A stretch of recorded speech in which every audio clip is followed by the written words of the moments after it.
D6 जो है उसे डिकोड कर लिया गया है, एक बड़ी साजिश बेनकाब की गई है। सबसे पहले तो पूजा जी, जय सिया राम, राधे राधे आपको और हमारे सारे दर्शकों को नमस्कार, प्रणाम और साधुवाद। देखिए, जो D6 प्रोजेक्ट है, इनके कई सारे ऐसे प्रोजेक्ट हैं। मेरा ये मानना है कि अब तक सबसे बड़ा भारत की सरजमीन पे इतना बड़ा आतंक का नेटवर्क, इतना सोफिस्टिकेटेड आतंक का नेटवर्क, इतना कॉम्प्लिकेटेड आतंक का नेटवर्क हमने नहीं देखा। ये जो D6 प्रोजेक्ट है, जो हम हमेशा से बात कर रहे आ रहे थे, भाई दिल्ली में अगर हमने 6 ब्लास्ट इनको करने थे तो 100-200 किलो इनमें वो एक्सप्लोसिव यूज होता, बाकी 2800 किलो कहाँ के लिए था। तो अब ये जो D6 प्रोजेक्ट बता रहा है कि इन्हें 6 सिटियों में ब्लास्ट करने थे। दिल्ली तो थी वाराणसी थी, आपकी आपकी अयोध्या टारगेट पे थी। बाकी 3 सिटियां कौन सी, किन 3 शहरों में ब्लास्ट करने थे, इसीलिए 32 गाड़ियां खरीदी गई। और याद कीजिए, कल महबूबा मुफ्ती कह रही थी कि भाई ये तो कश्मीर का आक्रोश है जो दिल्ली के लाल किले पे जाके फूटा। तो तब हमने इस प्रश्न उठाया था कि भाई इसका मतलब क्या, कल को कलकत्ता, बम्बई, मद्रास में भी ब्लास्ट करेंगे, बोलेंगे ये भी कश्मीर का आक्रोश है। तो कहीं ना कहीं एक बहुत बड़ी साजिश थी ये D6 प्लान। और इसके साथ अगर आप इसके डीप में जाएंगे, जो बिलाल को पकड़ा था कल कश्मीर से, बिलाल वानी, जो जिहादी उमर का बिल्कुल पक्का साथी था, वो तो एक्सपेरिमेंटिंग कर रहा था जो ड्रोन्स के माध्यम से, ड्रोन्स में की एंड्योरेंस बढ़ाना है, इनकी जो बैटरी लगती है ड्रोन में, उसकी क्षमता को बढ़ाना, ताकि ड्रोन ज्यादा देर तक आसमान में रहे। और ड्रोन में बम बार बांध बांध के उनको डेटोनेट करना था। पहले तो ये कार्यक्रम था कि मान लीजिए रेलवे स्टेशन है, बाजार है, मंदिर है, कोई ऐसी जगह जहां बहुत बहुत भीड़ भड़ाका हो, खासकर हिंदू मंदिर हो गया, भाजपा का हेडक्वार्टर हो गया, आरएसएस का कार्यालय हो गया, वहां एक ड्रोन जाता, वो ड्रोन के माध्यम से वो बम गिरा देते, आसपास से कहीं से ड्रोन उड़ा देते। उसके बाद ये बिलाल दूसरे प्रोजेक्ट पे काम कर रहा था, जिसमें ये था कि वो जो आपके लेबनान से इसराइल पे जो हमला होता है, जो हिजबुल्ला करता है, वो खटूशा रॉकेट्स का यूज करता है। खटूशा रॉकेट एक क्रूड रॉकेट होता है जिसकी 10-20 किलोमीटर रेंज होती है। बिल्कुल लोहे के पाइप से जोड़ जाड़ के वो बनाया जाता है। आप मान लीजिए जैसे देसी कट्टे होते हैं, वैसे देसी रॉकेट टाइप ये है। और इससे अटैक करना था, उसकी जो टेक्नोलॉजी थी, उसकी जो उसके लिए एक्सपेरिमेंटिंग चल रही थी। तो ड्रोन्स ये, फिर तीसरा प्रोजेक्ट था कि आपकी जो गाड़ियां हैं, जिनको एक गाड़ियों को आईडी में तब्दील किया जाएगा, उनसे अटैक करना, और जब वहां त्रासदी हो उसके बाद AK-47 से फायरिंग करना। तो मतलब ये पूरे पूरे बहुत बड़े युद्ध की तैयारी थी। ये प्रेरित थे हमास के अटैक से।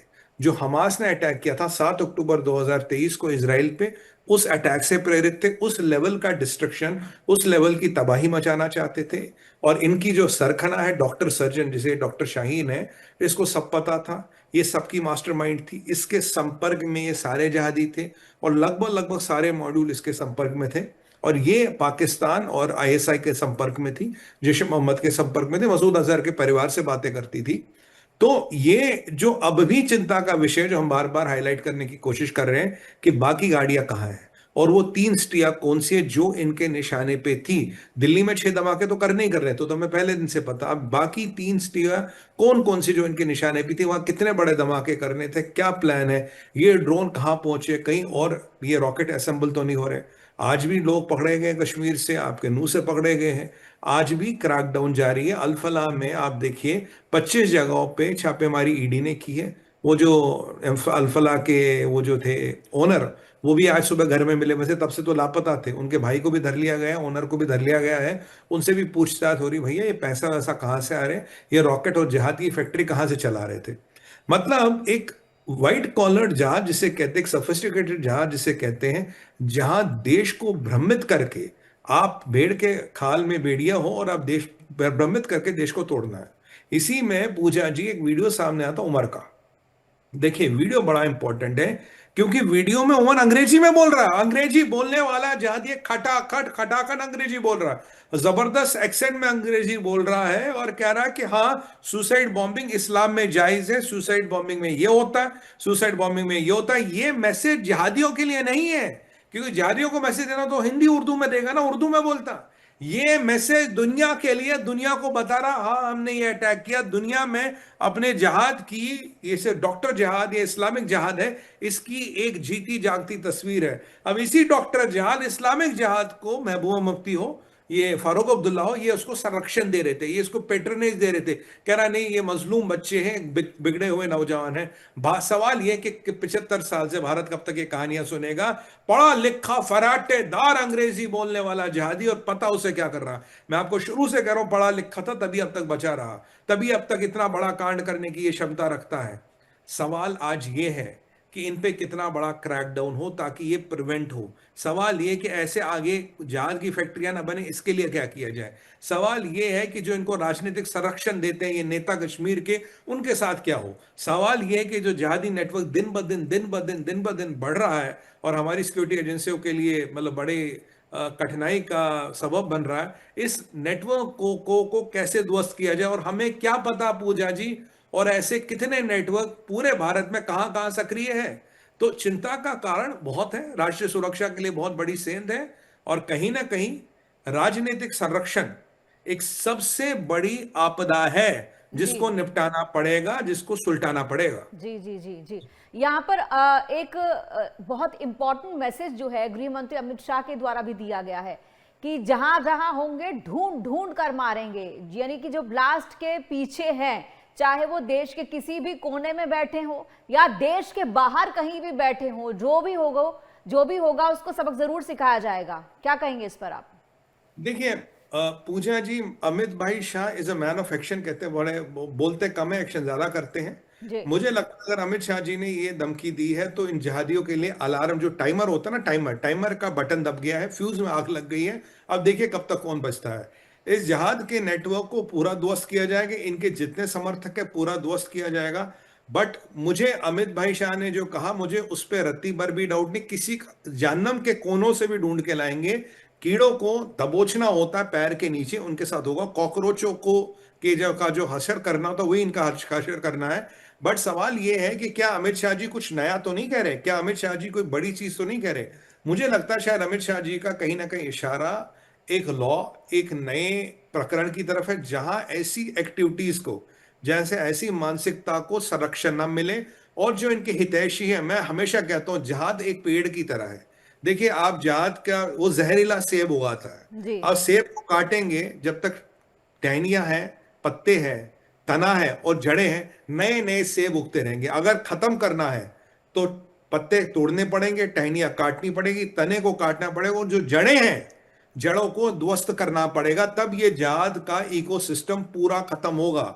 देखिए पूजा जी, ये जहाद का पूरा इकोसिस्टम चल रहा, हर कोई अपना काम एक क्लॉक वर्क की तरह कर रहा है। राजनीतिक संरक्षण जिसे देना वो एक के बाद एक आता है, जिसे इंटेलेक्चुअल कवर फायर देना वो आता है, जिसे कहना हाय अल्लाह मुसलमान मार दिए वो टाइम पे आ जाता है। हर एक यहां आ रहा है। और मेरी तो आज मैं आपको बताऊं, मेरी तो कहते हैं ना, उर्दू में कहावत है, हिंदी में जो भी कहें, मेरी तो आज रूह कांप गई जहादी उमर को देख के। आप इसकी शक्ल देखिए, इसका वीडियो प्ले करिए, इतना गुस्सा, इतना जनून, इतनी कैफियत, इतनी नफरत मैंने बॉलीवुड के बड़े से बड़े विलन की आंखों में नहीं देखी, जो प्रोफेशनल एक्टर होते हैं। ऐसा हेट्रेड भारत के अगेंस्ट, ऐसा इंडोक्ट्रिनेशन। और डॉक्टर है, करोड़ों रुपए लेके बन के डॉक्टर बना है, और इसकी हसरत है ज्यादा से ज्यादा हिंदुओं का खून बहाऊं। ये एक खतरनाक मानसिकता है। और मैं बार बार कहूंगा, एक लॉ लाके, शायद अमित भाई इसकी तरफ इशारा कर रहे हैं, लॉ लाया जाएगा जिससे ये जिहाद पनपने ही नहीं दिया जाएगा। इसकी जड़ों को काटने की व्यवस्था मोदी सरकार कर रही है, करेगी और करनी पड़ेगी। क्योंकि अगर आप जड़ छोड़ देंगे, 5 साल 10 साल बाद भी पौधा उगता है। इंडियन मुजाहिदीन हमने खत्म कर दिया, अब 2008 की बात है। आज 2025 में लगभग 10 11 12 साल बाद, 15 साल बाद एक नया जिहाद का मॉड्यूल उग रहा है। क्यों? क्योंकि जिहाद की प्रिवेंशन के लिए जो भी कार्रवाइयां करनी थी वो हमें बहुत ताबड़तोड़ करनी पड़ेगी। देखिए हमें फर्क नहीं पड़ता जी उम्मत वाले क्या सोचते हैं, क्या कहते हैं। इजराइल को जो करना था उन्होंने कर दिया, किसी का कोई फर्क नहीं पड़ता। अपने हम शहरियों का खून नहीं बहा सकते, निर्दोष लोग का खून नहीं बहेगा। जिसके लिए जो भी करना होगा, जो भी उपयुक्त कार्रवाई होगी, भारत को करनी पड़ेगी। क्योंकि आपकी और मेरी जिंदगी मूल्यवान है, हम और आप अपने परिवार के लिए मूल्यवान है। जो दर्शक देख रहे हैं उनका जीवन महत्वपूर्ण है। एक जादी उमर ये तय नहीं करेगा कौन जिएगा और कौन मरेगा, ये मंजूर नहीं है। क्योंकि उमर या उसके साथियों को आप जिंदा गाड़ दे, बट अगर वो लोगों को मारने में कामयाब हो गए, ये माननीय नहीं है। मैं तो ये कहता हूं, महबूबा मुफ्ती से कहिए आप, और फारूक अब्दुल्ला से कहिए, और कहिए उमर अब्दुल्ला से, जो हमारे 13 भाई J&K पुलिस के मरे, उनको मारने का जिम्मेदार उमर नबी है। वही उमर नबी जिसको तुम संरक्षण देते हो। अगर वो 3000 किलो बारूद नहीं लाता, अगर वो 300 किलो बारूद कश्मीर के नौगांव थाने में नहीं जाता, फटता क्या? जिसने बारूद लाया, जिसके कारण बारूद वहां पहुंचा, जो फटा, उसके लिए आपकी कोई संवेदना नहीं। कल तो महबूबा जी कह रही थी भाई वो तो उन्हें तो काम ही नहीं आता था, उन्होंने लापरवाही बरती। तो महबूबा जी दुनिया की सबसे बड़ी साइंटिस्ट है जिन्होंने दूर से ही निश्चय कर लिया उन्होंने लापरवाही की। किसने मारा J&K पुलिस के 13 लोगों को? किसने मारा दिल्ली में 13 लोगों को? उमर नबी ने। जहां उमर नबी में जिसके आप संरक्षण कर रहे हैं। सवाल यह है जितने डॉक्टर हैं, ये इनका घर क्यों नहीं अब तक डिसमेंटल किया गया? इनके परिवारों को यूएपीए में क्यों नहीं बंद किया गया? इनकी प्रॉपर्टियां क्यों नहीं अटैच की गई? इनके बैंक अकाउंट क्यों नहीं फ्रीज किए गए? करने पड़ेंगे। अगर जहाद को अनसस्टेनेबल बनाना है तो इनके घर परिवार तक इंप्लीकेशन जानी चाहिए। जिहाद कोई वन वे टिकट नहीं है। अब उमर को तो लग रहा होगा मुझे तो भाई वहां जाके हूर मिलेगी, पर हम जैसे लोग क्या मरने के लिए खड़े हैं? सवाल आज देश ये पूछ रहा है और यही जनसाधारण का, जन जन का सवाल है। और हमें पूरी आशा है जी। मोदी जी में दम है, मोदी जी में हिम्मत है, और मोदी जी वो करके दिखाएंगे जो आज तक किसी ने नहीं करके दिखाया।